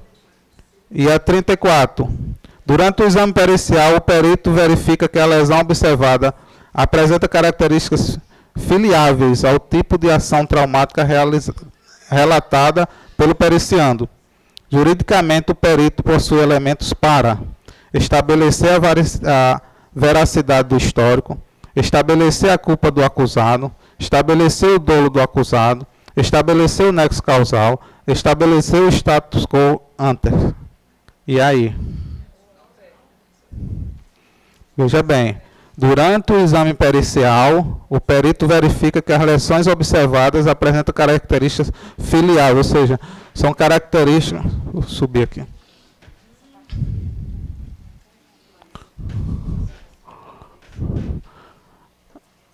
Ou seja, as informações que o periciano, que a vítima chegou e falou para o perito, ele constata que tem algo de conexo, de ligação com aquilo que ele está verificando. Como é o nome disso? Nexo causal, gente. Vocês viram, creio que na medicina legal lá com os professores de vocês aí. O nexo de causalidade é aquilo que você vai verificar, se a chave da questão. Oi. Não, mas se vocês quiserem, por mim... Aí no final, para aqueles que saírem no sentido prejudicado, eu vou pedir para botar no ar o gabarito, tá? Mas por mim eu não tenho problema com o horário. Então vamos embora. Estabelecer o nexo causal, tá já? É porque eles pediram isso normalmente para as 30 questões. Então eu cheguei e disse, como eu tenho tempo, eu digo, vou levar as 60, se aqueles quiserem ficar comigo, a gente faz mais. Então, depende de vocês. Tá? Mas ninguém vai se prejudicar por isso, né? O principal a gente já está cumprindo, né? Mas vamos lá. O 35. A identificação humana odontológica é um processo que... Nós vemos que todos esses processos são processos... Se eu faço todo o meu trabalho e não tenho algo para comparar, não vou poder identificar ninguém. Então, a resposta aí, comparativo, letra C de casa. E a 37? 37 não, 36, né? A forma do palato típica dos caucasoides é o quê? A gente viu as três forminhas, não foi? Uma mais assim, outra mais assim e outra, né? Essa daqui mais triangular. Vamos dar aqui mais para não confundir, né?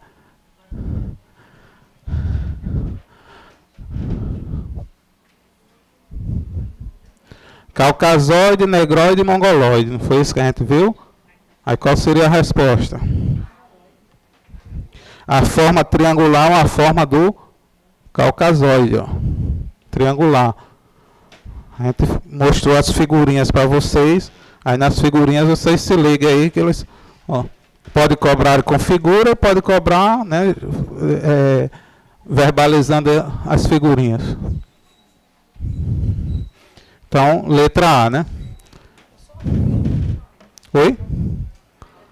Triangular é caucasoide. Aí quadrangular é negroide. E aquela mais, vamos dizer, elíptica, né? Seria o mongoloide. E a 37. As rugas palatinas adquirem seu formato a partir de terceiro mês de vida intrauterina, sexto mês de vida intrauterina, terceiro mês de vida extrauterina, sexto mês de vida extrauterina. As duas extras estão fora, né? Ficaria nessa aqui. Seria qual? Certeza? Seria a terceiro mês. Quem é 6 meses? Se eu não me engano, os 6 meses, a gente viu, acho que são dos dedinhos, não?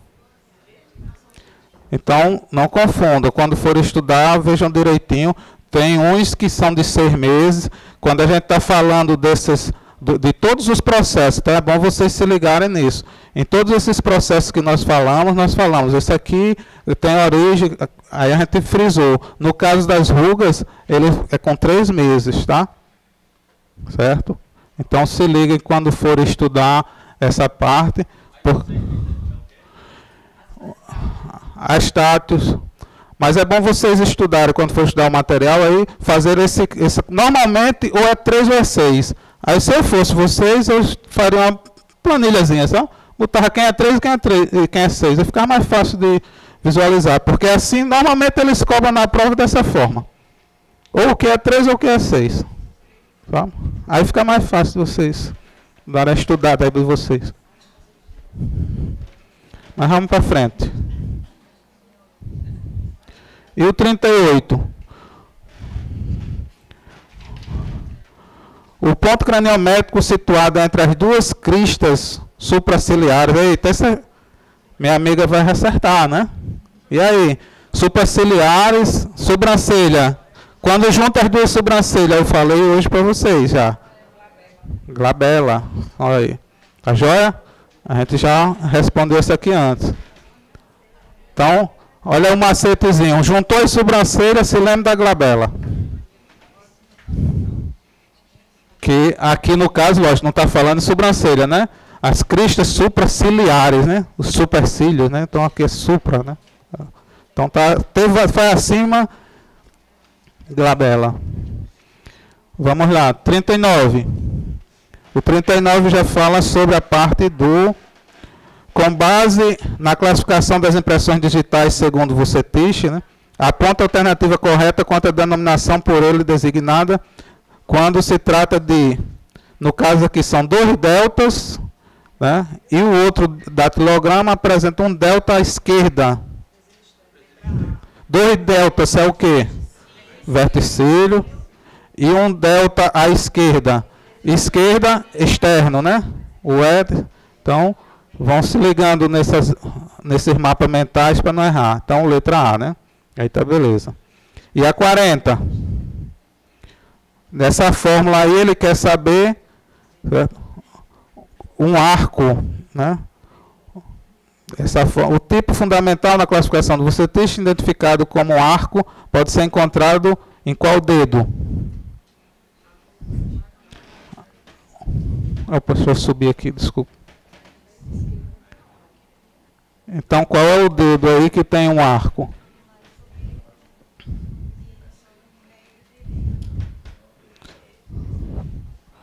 Anular esquerdo, né? Certo? Lembra que a gente viu o arco, certo? O número do arco. Tá? Não tem opção. Certo? Anular esquerdo. Anular esquerdo.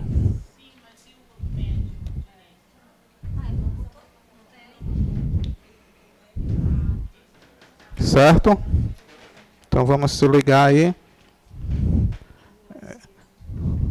E o 41 fala que... Opa, deixa eu apagar aqui. Um periciando apresenta-se para o exame de lesão corporal alegando fratura do esmalte na coroa dental. Ao examinar, o perito nota que o elemento foi restaurado. Segundo o exposto, é possível afirmar: caso a restauração esteja bem feita, o perito deve entender que não houve lesão. B. O perito não deve realizar o exame, pois a restauração caracteriza a lesão. C.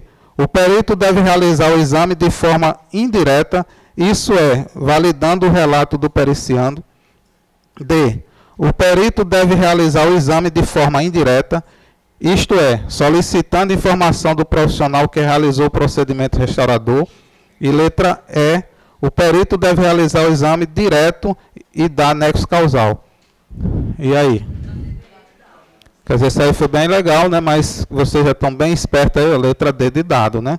O perito deve realizar o exame de forma indireta, isto é, solicitando informação, que é aquele boletim de informação, né? Que ele vai solicitar do profissional que realizou o tratamento. Apesar de aqui estar falando sobre a parte, vamos dizer, de uma simples restauração, mas o contexto aqui é a mesma coisa daquilo que a gente resolveu quando eu falei que o cara estava lá no Valfredo, que teve que vir o boletim do Valfredo. Então aqui é o mesmo boletim, né? Algo similar. Tá? Então, letra D de dado. E a 42. O método de escolha para a realização do exame de DNA quando se obtém baixíssimo volume de material é... Eu falei para vocês a relação que existe entre o nosso DNA com o nosso... Então, lembre-se dessas duas letrinhas, que elas andam juntas, tá? Aqui tudo é referente a técnicas, métodos relacionados com o exame de DNA. Mas no nosso caso, a gente, né, comentou essa relação, tá, do PCR com... Certo? Que é essa questão de escolha, né?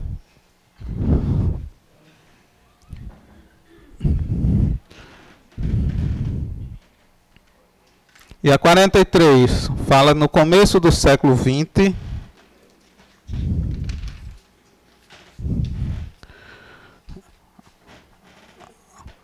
Alphonse Bertillon, pai da ciência forense, afirmou e demonstrou que não só as impressões digitais, mas também as impressões palmares, palma da mão, e plantares, sola do pé, são elementos de identificação incontestáveis e que, mesmo uma pequena parte dessas impressões é suficiente para determinar a identificação do indivíduo. Basta que ela apresente certo número de particularidades coincidentes. A papiloscopia foi dividida em identificação por meio das impressões palmares, identificação por meio de impressões plantares. 3. Identificação por meio dos poros das papilas dérmicas. E 4. Identificação humana por meio de impressões digitais. Esses processos são denominados respectivamente.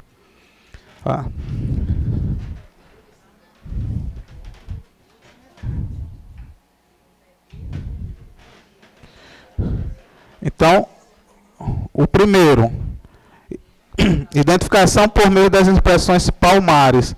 Palma da mão, quiro, né? Então, vocês que são cartomantes e tal, quem gosta disso aí, né? A quiromancia, né? Que chamam, né? Que é essa. Aí, os pés, as mulheres principalmente, mas homens também, né, que fazem unha, né, sabe, para fazer a podologia, vem justamente do pé, né? Então, a 2, né, está falando justamente isso, identificação por meio de impressões plantares, que são dos pés, né? Inclusive até em cima ele fala plantares, sola dos pés, tá? Então, podoscopia seria a letra A2, né, referente ao 2. 3, poros seria poroscopia, né? E das impressões digitais seria a dátilo, né? Então, resposta, letra D de dado. Você vê, ele fez um texto tão grande que chega, cansa, né? Às vezes você está fazendo uma prova, já cansado, está algo bem simples, né? A resposta. E a 44. O perito é o profissional que transforma, ele transforma o quê? Vestígios em evidências, evidências em vestígios, provas em evidências, vestígios em provas, evidências em provas. Vestígios em evidências. Né? Tá? Então, isso aqui é uma questão muito bonita, essa aqui, que é o que vocês esperam que vocês logo mais irão fazer, né? Transformar os vestígios em evidências aí no momento que vocês estiverem confeccionando os laudos de vocês. Tá? Então, 44, letra A. Né? E o 45. Tá? Um prontuário é documento singular para o conhecimento a qualquer tempo do diagnóstico e tratamento realizados, assim como do prognóstico e eventuais intercorrências. É composto de toda a documentação produzida em função dos tratamentos dentários, como fichas clínicas, radiografias, modelos, traçados, etc. Sua posse está falando sobre a posse do profissional com guarda do paciente, do profissional com guarda, como também a sua guarda, né? Do paciente com guarda do profissional e do paciente como também sua guarda. C de casa. Ele é da posse do paciente, mas quem guarda ele é o profissional ou a instituição. É por isso que a gente acabou de falar. Por que a gente precisa pedir as informações lá no hospital? Porque ele está guardando meu prontuário. Tá joia? Então não vamos confundir. Então, C de casa no 45. E o 46. Considerem que, em um laudo de exame de corpo de delito, o perito tenha respondido negativamente ao quesito relativo à ocorrência de lesão corporal. Nesse caso, ao quesito qual instrumento ou meio que o produziu, a atitude correta do perito é responder o quê? Então, se no primeiro ele disse que não existe lesão, e no segundo quesito está perguntando qual foi o instrumento que produziu a lesão, ele vai responder o quê? Que esse quesito está o quê? Responder sem elementos, responder prejudicado, deixar em branco, responder aguardando ou responder não. Vai responder que está prejudicado. A gente conversou, lembra que eu disse a vocês, quando é que a gente usava prejudicado? Até eu comentei, eu não fiz dessa forma, eu lembro que eu disse, olha, quando for um caso que a gente tem lá no nosso caso, falando que, nos quesitos, que, perguntando se está grávida, aí eu estou atendendo um homem, aí eu vou botar para aquele quesito que ele está prejudicado, porque não condiz. Eu falei, lembro que eu comentei dessa forma. Então aqui do mesmo jeito, se eu já respondi em cima que não teve lesão, então se não tem lesão, não tem instrumento. Então vai ser prejudicado para essa questão. Eu não posso deixar ela em branco. Nem posso dizer não, porque se eu disser não, eu estou fazendo uma afirmativa que não teve um instrumento. Né? Então, se ligue, está prejudicado a questão. Opa. Então, letra B de bola, né? E o 47? Ele está pedindo no 47, tá, a sequência dos nossos dedinhos, né? No arquivamento de Vucetich são utilizados 10 dedos da mão para a classificação e arquivamento. As impressões coletadas são distribuídas em uma ficha específica que contém a sequência. Qual a sequência? Qual a sequência? polegar, indicador, médio, anular e mínimo. E aí? Então, fica pra gente o quê? B de bola, né? Tá joia? E o 48. O exame de corpo de delito é dispensável e pode ser feito pela convicção do acusado. Ele não pode ser dispensado, né? Não pode ser feito entre 22 e 6 da manhã, pela lei, qualquer hora. Né? Não pode ser feito aos domingos e feriados, feito todo dia. Pode ser feito em qualquer dia e a qualquer hora. Então, a resposta é certa, né? E fala que deve ser sempre direto, não podendo jamais ser indireto, que a gente viu que pode ser indireto. Então, D de dado, né? E o 49. Quando os documentos legais, quanto aos documentos, é correto dizer que a notificação às autoridades competentes sobre moléstias infecto-contagiosas e doenças de trabalho não se inclui entre eles por ser facultativa em respeito à regra do sigilo profissional. A gente viu que doença do trabalho é uma das que pode ser notificada, né? Então aí não é facultativo. O B, o relatório que pode ser um auto ou um laudo é um documento médico legal por excelência e dele deve constar exclusivamente o histórico, os quesitos e as respostas objetivas. Não é só isso, né? O exclusivo aí é onde está matando tudo. A gente sabe que são 7 partes, né? Não é só essas 3 partes aí, né? Ele falou histórico, quesitos e respostas quesitos. C. Os atestados em geral, também chamados de certificados médicos, não têm nenhum interesse para a medicina legal, visto que são atos espontâneos praticados pelo profissional. Lógico que tem, porque dependendo do caso a gente precisa utilizá-los.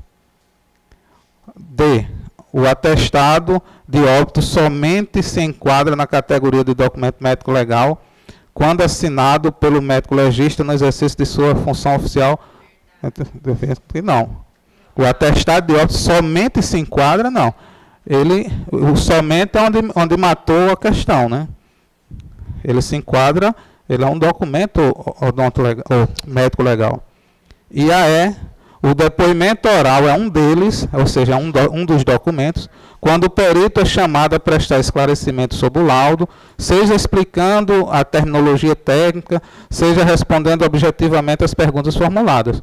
Realmente está aqui uma definição do que é um depoimento oral, né? Então, 49 é.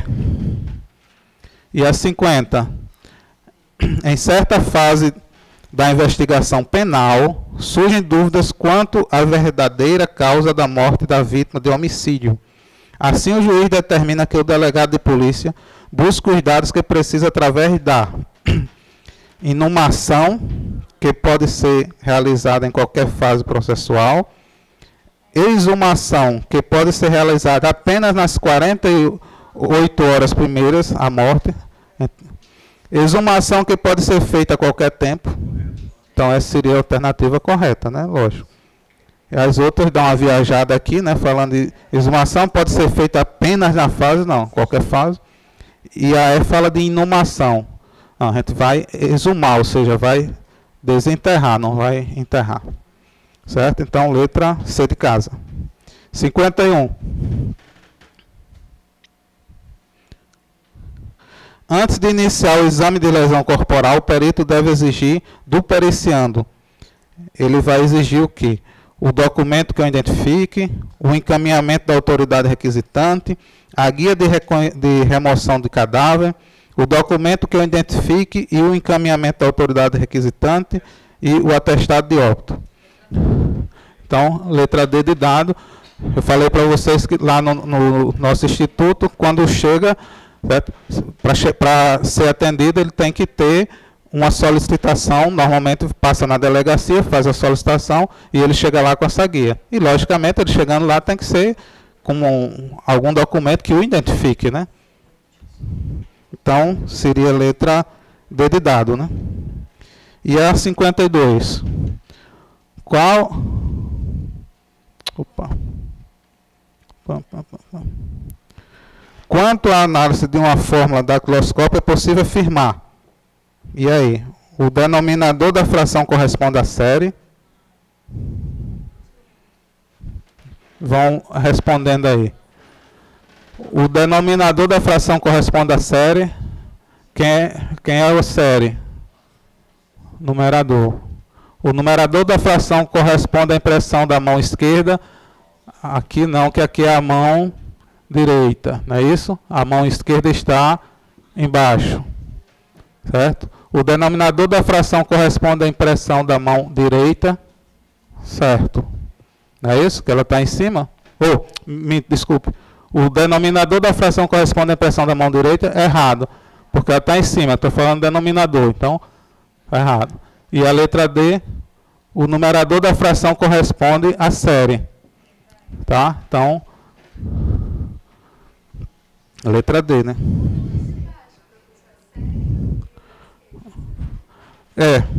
Certo?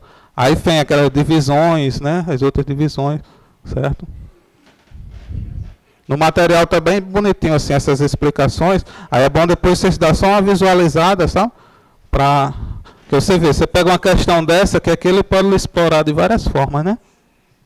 Falou de seção, falou de numerador, de denominador, falou de mão direita, falou de mão esquerda, quer dizer, numa questão só, você tem que ter vários conhecimentos, né? Para somar. Mas vamos lá, 53, né?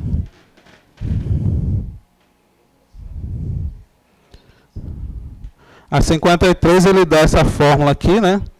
Mão direita e mão esquerda. Aí fala, a partir dos dados contidos nas tabelas abaixo, conforme a fórmula datiloscópica, né, de Vucetich, aponta a alternativa correta. Então, qual a alternativa aí? Aí está falando dedo da mão direita. Então, vamos construir. Polegar. Vamos primeiro fazer essa daqui. Polegar quer dizer o quê? Arco é o quê? Vamos falando, eu não sei de nada, vocês dizem. Arco. Tá? Indicador, se tem uma amputação vai ser o quê? 0. Tá? Aí depois, polegar, indicador, médio. Aí médio está dizendo o quê? 3. Depois, anular, 1. E o último, mindinho, 4. Então a gente construiu o numerador. Vamos construir o denominador. Mão esquerda, denominador. Vão dizendo. V. Não, primeiro polegar, V. Aí depois, 3. 1. 2. 3. Então vamos procurar.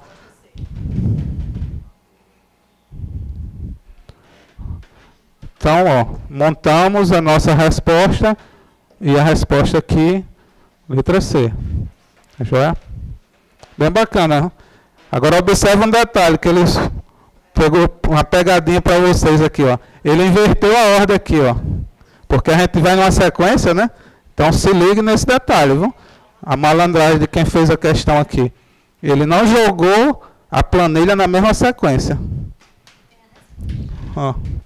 Inclusive tem ela, deve ter, né? Se ele fez isso é porque ele jogou aqui também a resposta trocada, né? Que a pessoa vai no embalo, né? Não, mas vocês estão... Tenho certeza que isso aí não vai pegar vocês, não. Essa pegadinha não pega para vocês, não. Com certeza. Mas vamos lá. E a 54 fala o quê?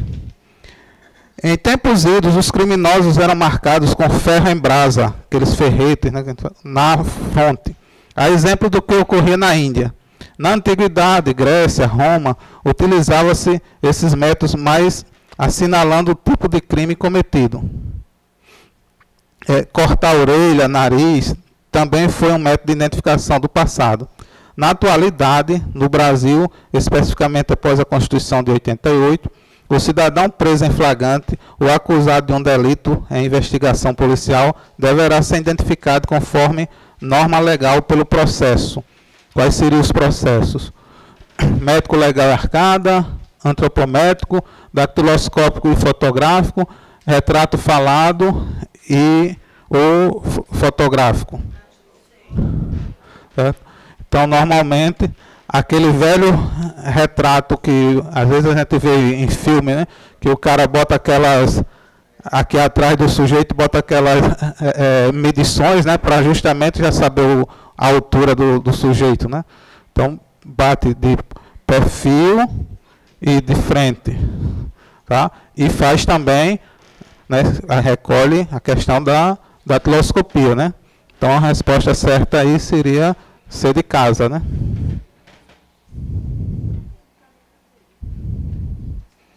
Opa. E a 55. Em um desastre em massa, a odontologia legal deverá estar presente na organização da central de identificação. Em se tratando de ossadas, os ossos, aí letra A, os ossos devem ser limpos com ácido, jogar ácido nos ossos, tá? Com ácido nítrico na proporção de 1 para 10 litros de água, aí estaria errado, né? O B, os ossos após a lavagem não podem ser escovados devido ao risco de interferência no processo de identificação. Não, tem que limpar. Eu lembrei até vocês que a internet usa até uma faquinha, lógico que tem que ter um cuidado, né, de manusear aquela peça, né, que a gente está trabalhando. Né? C, os ossos devem ser mantidos fora do alcance do sol ou de locais quentes após a retirada dos tecidos moles. Não, que tem que botar, lógico, às vezes bota na sombra, mas precisa da quintura, nosso caso aqui é ótimo para isso, devido à nossa terra, para secar aqueles ossos, senão iria morfar, né? Então, a letra D. Os ossos cranianos fraturados podem ser colados com cola de pistola elétrica para reconstituição. Aí está a minha cara, né? Essa é a letra certa, gente. A letra D de dado, né? Ficou muito legal essa questão, porque lembrou aquilo que eu passei e mostrei para vocês, né? Um pouco do que a gente faz lá. Então, letra D de dado. Mas a letra E fala o quê? Que os crânios secos devem ser encaminhados diretamente ao perito médico legal no setor de antropologia forense, mesmo que a presença do perito tendo a presença do odontologista. Negativo, a gente viu que trabalha em equipe, né? Não é a prioridade, não, tem que ser só o médico quem tem que ver os crânios, não. Senão eu não estaria aqui conversando com vocês sobre tudo aquilo que eu mostrei que eu faço, né?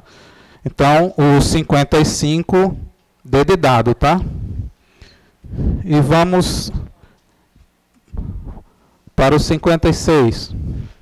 Com relação aos métodos utilizados no processo de identificação, julgue os itens seguintes. A realização da identificação judiciária pode ser realizada somente por perito médico legista, profissional que detém conhecimentos médicos imprescindíveis à execução dessa atividade. Está errado, né? Porque pode ser também, não é só o médico legista, né? Pode ser por outros profissionais, outras especialidades. Então, 56 é errado. E o 57. Do ponto de vista médico-legal,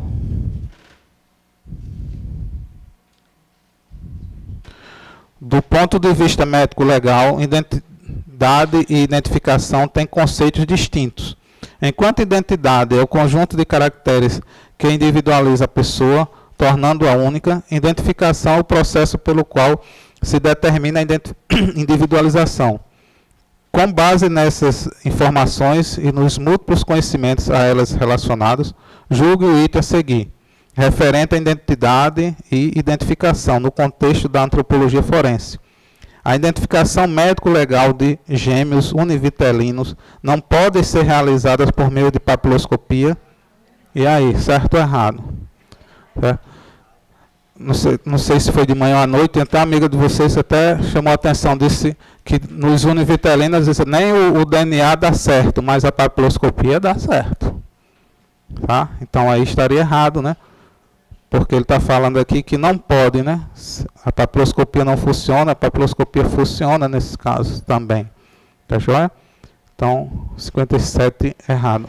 E a 58? Do ponto de vista médico legal... Ficou a mesma questão? Não. Do ponto de vista médico legal, identidade e identificação tem conceitos distintos, enquanto a parte de cima é a mesma, né? Aí vamos para o outro. Os métodos de identificação, como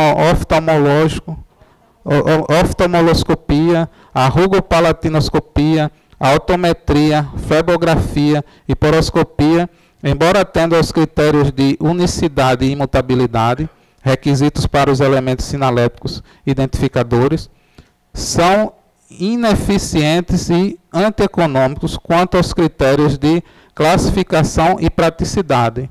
Certo ou errado?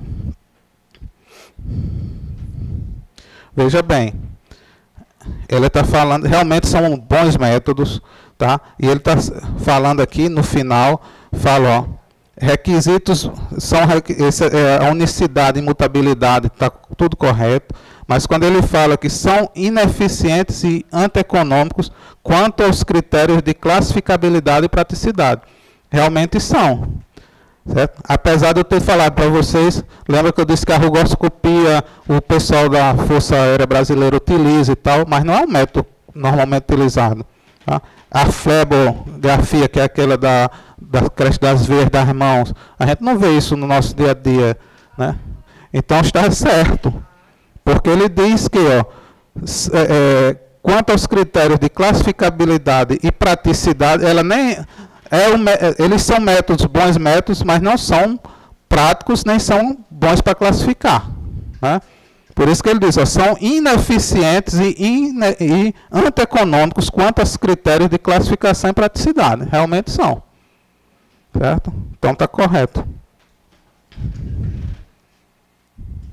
E o 59 fala que acerca da datiloscopia surge o item a seguir. Julgue, né, o item a seguir. Datilograma é a representação de um desenho digital impresso em um suporte. Em um datilograma, as linhas pretas correspondem às cristas e os intervalos que as separam correspondem aos sulcos. Certo ou errado? Quando a gente bota nosso dedinho lá, certo? Aquilo que aparece preto é o quê? As cristas, e os suquinhos vão aparecer, certo, de outra cor. Então, 59 está certo. Tá joia? E a nossa última. O atestado médico é a afirmação simples e por escrito de um fato médico e suas consequências. Beleza.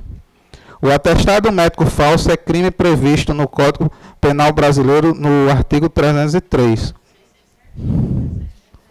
E aí? Sim, mas eu quero que você me diga se está certo ou errado. E aí? O que é que vocês acham? E por que acham? Veja bem, ó. O atestado médico é a afirmação simples e por escrito de um fato médico e suas consequências. Beleza. O atestado médico falso é crime. Beleza. Previsto no Código Penal. Beleza. Aí sobrou agora para a gente só o maldito artigo. E aí?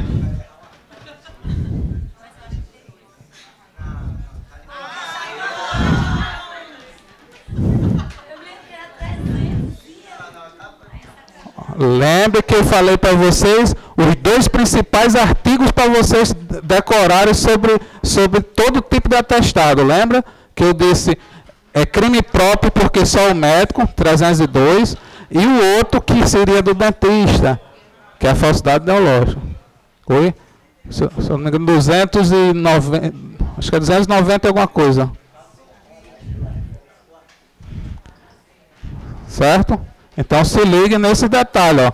Vocês iriam pensar que tinham acertado a questão, né? Oi? Isso aqui? Foi eu que criei. Vai pegar você. Ei, tchau vocês. Espero que dê tudo certo. A gente se encontre. Acho que é dia 1º, se eu não me engano. É uma revisão. Sim, aqui tá errado, né? É.